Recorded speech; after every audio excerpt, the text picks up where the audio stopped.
Welcome back, everybody, to Hot Takes. I'm Max McKinney. And I'm Jacob Jarvis. And today we're going to be discussing the great Hank Aaron. It's Black History Month, and there's nobody who really paved the way quite like Hank Aaron. Yeah, he should definitely be a unanimous Hall of Famer. Yeah, he was the first ballot Hall of Famer. Yeah. Was not unanimous, and he struggled with racism all throughout his career. And just looking at his statistics, 25-time All-Star, most all time, 755 home runs, 3,771 hits.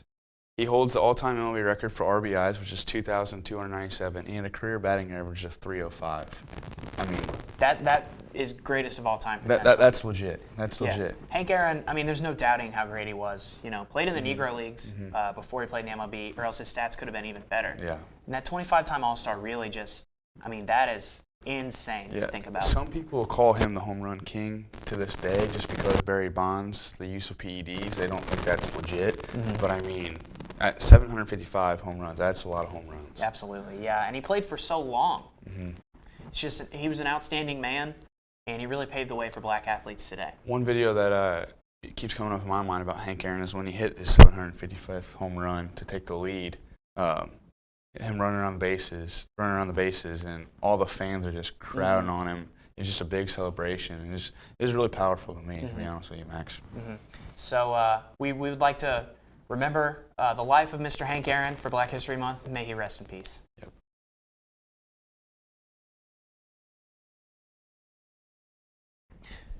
For our next segment, we would like to talk about the NBA All-Star selections. Jacob, as we saw those the other night, Jacob, is there anything that you would want to change in the selections? Yeah, for sure. I think Trae Young should be a starter, or not even a starter, just a reserve. He should have made the team. Tobias Harris should have as well. Some clear snubs. Yeah, obviously. And then I believe James Harden should be a starter over Kyrie Irving in the All-Star game. Yeah, that's what I believe. Yeah, so that's what you would change. And I think Jalen Rose kind of put it best. Who would you replace these players with? Yeah, people say Vucevic, but I mean, you look at his stats this year. He's averaging like 24 and 11. He's playing really good. Vucevic is balling out. Yeah, like an all-star, you know. And people say, he's playing on a bad team. So is Trae Young, and that's who they want to replace him. And so is Julius Randle, and he's in the all-star game, you know. So I also would replace. So I think Tobias Harris is the second best player on the 76ers right now. I think Ben Simmons is going to be a Defensive Player of the Year candidate, but I don't think he's the second best player. I think we both agree Ben Simmons shouldn't be in the All-Star game. I would replace Ben Simmons with Tobias Harris, in my opinion. And then for the other guy, Trae Young, who would you replace for Trae Young? I don't even know, to be honest with you. Ben Simmons, probably. Ben Simmons could go for either Tobias Harris or Trae Young. Yeah.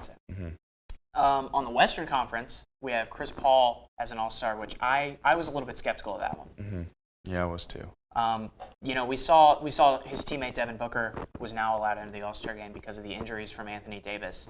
I think Devin Booker is the best player on the Suns. Yeah, I do too. The thing about Chris Paul is he's not an All-Star, but he's just a winner, you know? Yeah, he's a great player. He's going to take a team to the playoffs. I mean, he dragged the Thunder last season to the playoffs pretty much single-handedly. I think he's a great player. I don't think he's an All-Star. I would have rather seen somebody like DeMar DeRozan, maybe Ja Morant even, get into that spot. But yeah, for sure.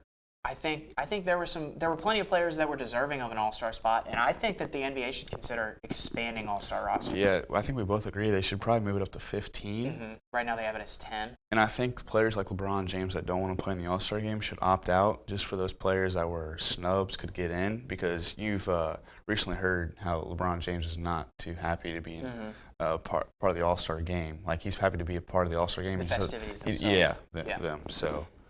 So we will see as injuries could possibly happen, and we will see possibly some of those snubs, as we saw with Devin Booker. Yeah, which is kind of surprising. Zion Williamson made an All-Star, first All-Star appearance. Yeah, congratulations to all the NBA All-Stars. Yep. And I think that's going to do it for this episode of Hot Takes. I've been Max McKinney. And I'm Jacob Jarvis. Thank you all for watching.